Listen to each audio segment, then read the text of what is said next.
So vertical scaling and horizontal scaling ये क्या होती है, इसमें क्या फ़र्क होता है?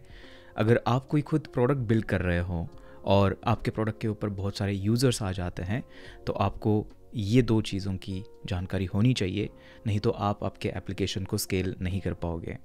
इसी के साथ में जब भी आप इंटरव्यूज़ के अंदर जाते हो तो चांसेस बहुत ज़्यादा हैं कि आपको इसके बारे में पूछा जाएगा कि हॉरिजॉन्टल स्केलिंग क्या होती है, वर्टिकल स्केलिंग क्या होती है और क्यों हम इसको करते हैं। तो इस वीडियो के अंदर यही चीज़ें हम डिस्कस करने वाले हैं। Let's go.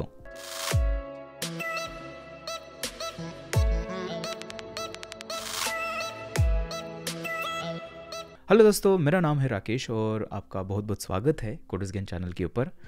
अभी हम देखेंगे कि vertical scaling and horizontal scaling क्या होती है। तो मैं जल्दी से आपको लेके चलता हूँ हमारे कंप्यूटर स्क्रीन के ऊपर। अब इसको समझने के लिए सबसे पहले तो प्रॉब्लम स्टेटमेंट हमें समझना होगा कि क्यों ये सारी चीज़ें हमें चाहिए होती है और क्या ये चीज़ें हैं। सबसे पहले लेट्स से कि हमारे पास एक वेबसाइट है, तो मैं जल्दी से यहाँ पर एक वेबसाइट लेके आता हूँ। ये ब्राउज़र है हमारा, इसके अंदर हम लेट्स से कि ई कॉमर्स के प्रोडक्ट्स दिखा रहे हैं।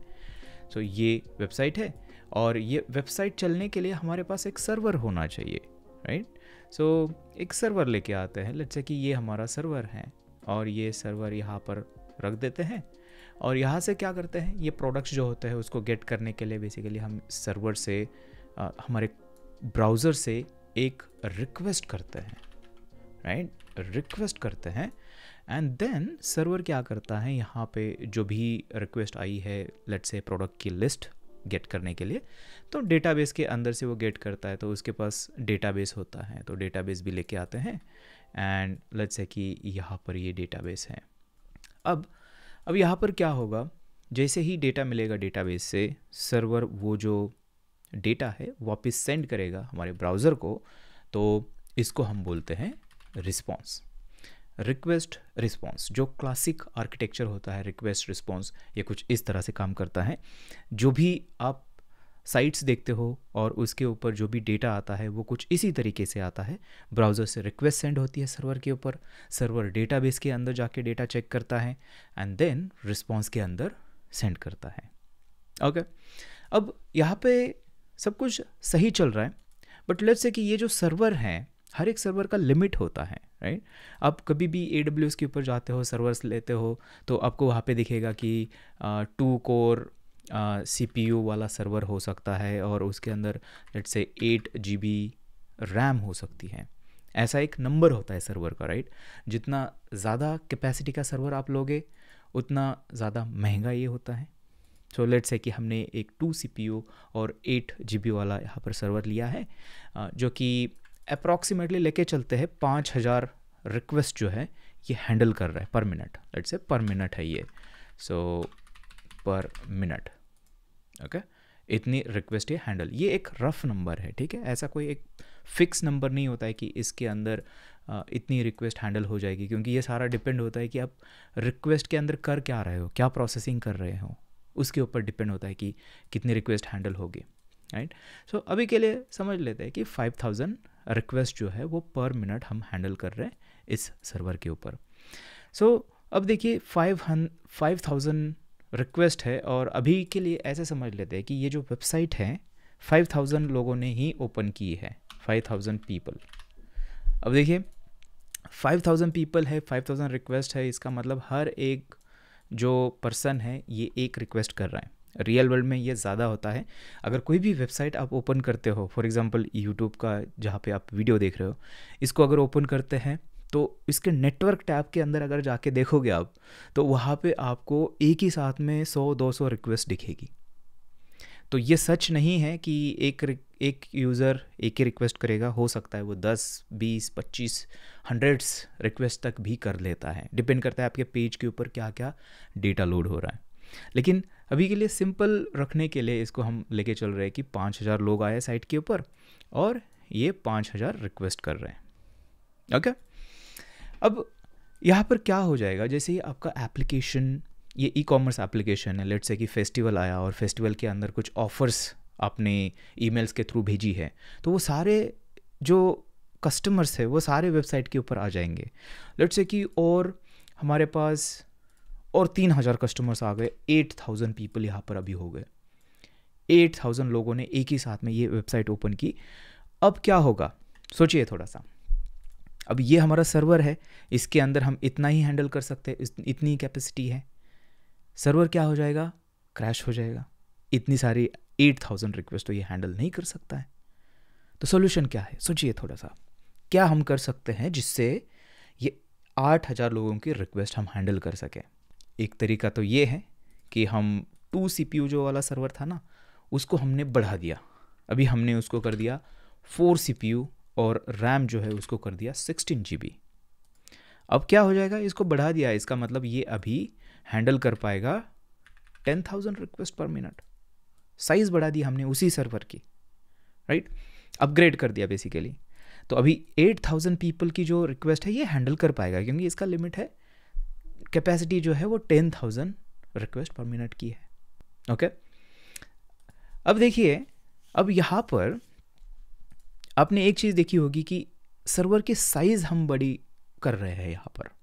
अब लेट्स से कि हमारा एप्लीकेशन और फेमस हो जाता है, तो उसके अंदर लेट्स से 12,000 लोग आ गए साइट के ऊपर।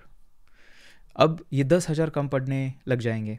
तो अभी क्या करना पड़ेगा, अभी हमें सर्वर को फिर से बढ़ाना पड़ेगा। मे बी इसको और डबल कर दिया हमने, 8 CPU कर दिया, यहाँ पे 32 GB मेमोरी जो है वो कर दिया, और ये अभी लेट्स से 20,000 जो है रिक्वेस्ट ये हैंडल करने लगा है। ठीक है, अगेन नंबर जो है ये रफ नंबर है, जस्ट सिंपल रखा है इसको हमें समझने के लिए।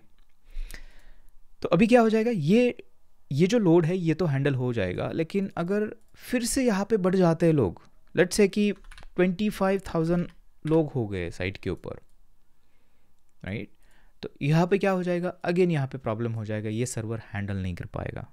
तो एक ऑप्शन क्या है, फिर इसको 8 CPU से और बढ़ा दो, मे बी 10 CPUs 12 CPUs कर दो, मेमोरी जो है उसको बढ़ा दो, राइट, ऑप्शन है ना। तो ये जो काम हम कर रहे हैं यहाँ पे, इस तरह से सर्वर की साइज बढ़ाने का जो काम कर रहे हैं, इसको हम बोलते हैं वर्टिकल स्केलिंग। स्केलिंग का मतलब होता है बड़ा करना, सर्वर को बड़ा करना, और वर्टिकल स्केलिंग मतलब जो एग्जिस्टिंग सर्वर होता है उसकी साइज हम बढ़ाते हैं, उसकी कैपेसिटी हम बढ़ाते हैं। ये है वर्टिकल स्केलिंग। अब वर्टिकल स्केलिंग बहुत अच्छी तरीके से काम करती है, और हम यहीं से शुरू करते हैं। हमारा जो भी एप्लीकेशन हम बनाते हैं, डिप्लॉय करते हैं, तो यूज़र्स जब भी बढ़ते हैं तो हम यही काम करते हैं, राइट। तो ये नेचुरल है, पहली स्टेप यही होती है कि अगर आपके एप्लीकेशंस आपको स्केल करने हैं तो आप वर्टिकल स्केलिंग ही करते हो। बट इसके अंदर एक प्रॉब्लम है। इसके अंदर प्रॉब्लम क्या है कि ये जो सर्वर है ना, ये क्या है, ये एक फिजिकल मशीन है, एक कंप्यूटर, बिल्कुल वैसा ही मशीन जैसे मेरे पास यहाँ पर लैपटॉप है, या फिर आपके पास पीसी है, या फिर आपका लैपटॉप है। वो एक फिजिकल मशीन है, और फिजिकल मशीन है इसका मतलब उसका एक लिमिट होगा। हम इसको बड़ा करके कितना बड़ा करेंगे, 100 CPU मेमोरी कर दी हमने, 2 GB रैम, या फिर उससे भी बड़ा कर दिया। लेकिन एक टाइम ऐसा आ जाएगा कि ये फिजिकल मशीन और बड़ी नहीं हो सकती है। डेफिनेटली आएगा, क्योंकि फिजिकल लिमिट है उस मशीन के ऊपर। फिर वहाँ पे क्या हो जाता है कि वर्टिकल स्केलिंग जो है उससे ज़्यादा हम नहीं कर सकते हैं। अब इसका सॉल्यूशन क्या है? जो बड़े बड़े एप्लीकेशंस, नेटफ्लिक्स, गूगल है, डिस्कॉर्ड है, जितने भी बड़े इंटरप्राइज एप्लीकेशंस है हम डेली बेसिस पे यूज़ करते हैं, ये जो एप्लीकेशंस है ये वर्टिकल स्केलिंग यूज़ नहीं कर सकते, क्योंकि उसका जो यूज़र बेस है ये बियॉन्ड वर्टिकल स्केलिंग है। उतनी मशीन एग्जिस्ट नहीं करती है कि उस लोड को वो हैंडल करे एक मशीन। तो अभी क्या करें, क्या सॉल्यूशन है इसका? बताता हूँ आपको सॉल्यूशन। देखिए, यहाँ पर इसको हम डुप्लीकेट करते हैं, और यहाँ पर अभी क्या करना है, देखिए, लेट्स से कि वापस मैं लेके आता हूँ, 2 CPU कर लेते हैं इसको, एंड इसको 8 CPU कर लेते हैं, एंड इसको 5000 कर लेते हैं, एंड इसको भी 5000 कर लेते हैं। वापस फिर से शुरू करते हैं, सॉल्यूशन हमें देखना है। अभी देखिए, अभी क्या होगा कि अगर हमें 5000 लोगों की रिक्वेस्ट अगर हैंडल करनी है तो ये सर्वर हैंडल करेगा। बट यहाँ पर अगर लेट्स से कि 10,000 पीपल हो जाते हैं, 10,000 लोग आ जाते हैं साइट के ऊपर, तो यहाँ पे हमें इंस्टेड ऑफ ये 2 का 4 करने की बजाय हम क्या करेंगे, हम एक नया सर्वर लेंगे, ठीक है। हम एक नया सर्वर लेंगे और वो सर्वर सेम साइज़ का हो सकता है, 2 CPU 8 GB ऐसा हो सकता है, एक अलग सर्वर, अलग फिजिकल मशीन, या फिर मशीन मतलब जो डेटा सेंटर्स होते हैं उसके अंदर मशीन एक ही हो सकती है, उसके अंदर वर्चुअल सर्वर्स हम बनाते हैं। ये किसी और वीडियो के अंदर हम डिटेल में डिस्कस करेंगे, बट अभी के लिए ऐसे समझ लेते हैं कि 2 अलग अलग मशीन्स ये है और इसको हमने क्या कर दिया, एक नई मशीन यहाँ पर ले ली, नया सर्वर हमने यहाँ पर ले लिया। और अभी नया सर्वर लिया है, यहाँ पर हमारी जो रिक्वेस्ट जा रही है, हम चाहते हैं कि ये भी यूज़ हो जाए, राइट, इसको भी यूज़ करना है, इसको भी यूज़ करना है। तो उस केस में हमें क्या करना होता है, उस केस में हमें और एक कंपोनेंट की ज़रूरत होती है यहाँ पर। तो यहाँ पर एक कंपोनेंट लेते हैं जिसको हम बोलते हैं लोड बैलेंसर। शायद इसके बारे में आपने सुना होगा, लोड बैलेंसर इसको बोलते हैं। अब ये लोड बैलेंसर क्या करेगा मैं आपको बताता हूँ, ठीक है। थोड़ा सा ऐसे कर लेते हैं यहाँ पर। लोड बैलेंसर का काम क्या होता है, लोड बैलेंसर ये जो रिक्वेस्ट आ रही है ना, ये क्या करेगा, एक रिक्वेस्ट यहाँ पर भेजेगा, नेक्स्ट रिक्वेस्ट यहाँ पर भेजेगा, और ये डेटाबेस जो है, डेटाबेस सेम डेटाबेस से ये कनेक्टेड हो सकता है, ठीक है। लेट्स से कि ये यहीं पर कनेक्टेड है, दोनों यहाँ पर सेम डेटाबेस से कनेक्टेड है, यहाँ पर इस तरह से। अब लोड बैलेंसर क्या करेगा कि एक रिक्वेस्ट आती है, रिक्वेस्ट 1 तो यहाँ पे भेजेगा, और जो दूसरी रिक्वेस्ट आएगी वो यहाँ पे जाएगी, तीसरी कहाँ पे जाएगी, तीसरी वापस ऊपर जाएगी, चौथी यहाँ पे, पांचवी यहाँ पे, सिक्स्थ यहाँ पे।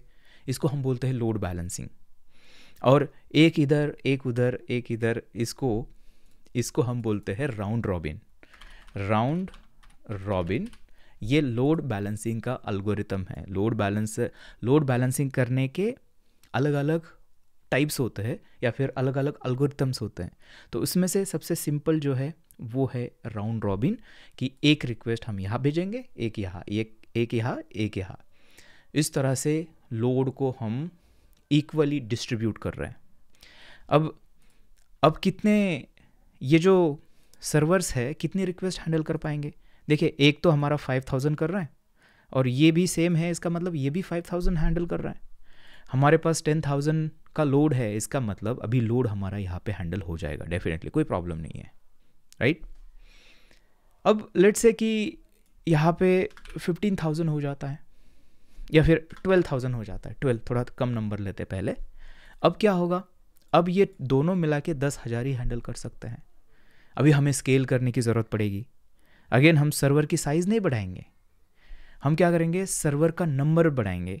इसका मतलब और एक सर्वर हमने यहाँ पे ऐड कर दिया, इस तरह से और एक सर्वर ऐड कर दिया। लेट्स से कि वो भी सेम कॉन्फ़िगरेशन का सर्वर है, 2 CPU एंड 8 GB रैम। और अभी क्या करेंगे, लोड बैलेंसर को बोलेंगे कि ये और एक सर्वर है आपके पास, अभी इसके अंदर भी थोड़ा सा लोड बैलेंस करना।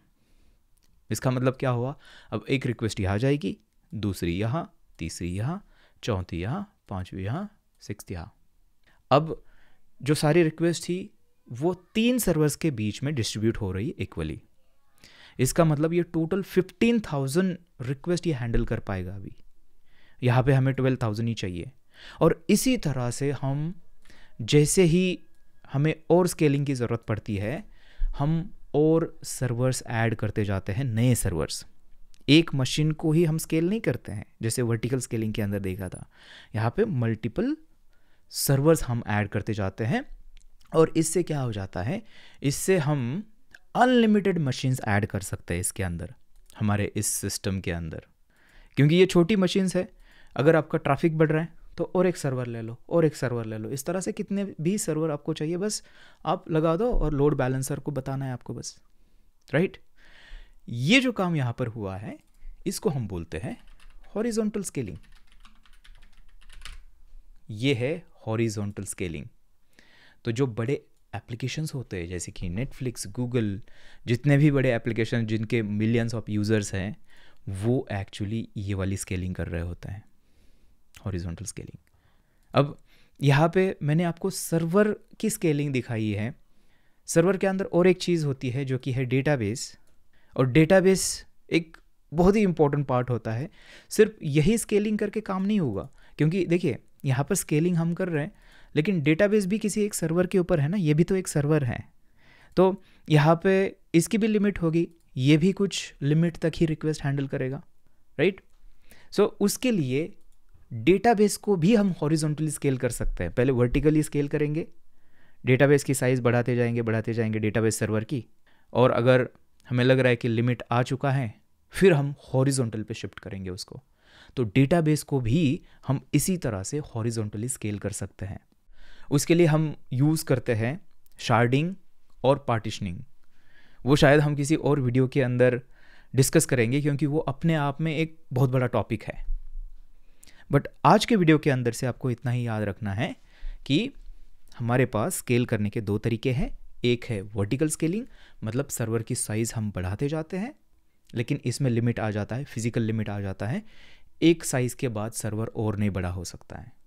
इसलिए हम हॉरिजॉन्टल स्केलिंग यूज़ करते हैं, जहाँ पे हम अनलिमिटेड सर्वर्स जो है वो ऐड करते जाते हैं और एक लोड बैलेंसर की मदद से हम ये जो पूरा लोड है उसको डिस्ट्रीब्यूट करते हैं।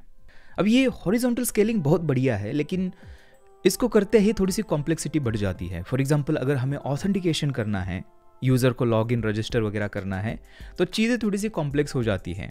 तो उसको समझने के लिए आप ये वाला वीडियो देख सकते हो।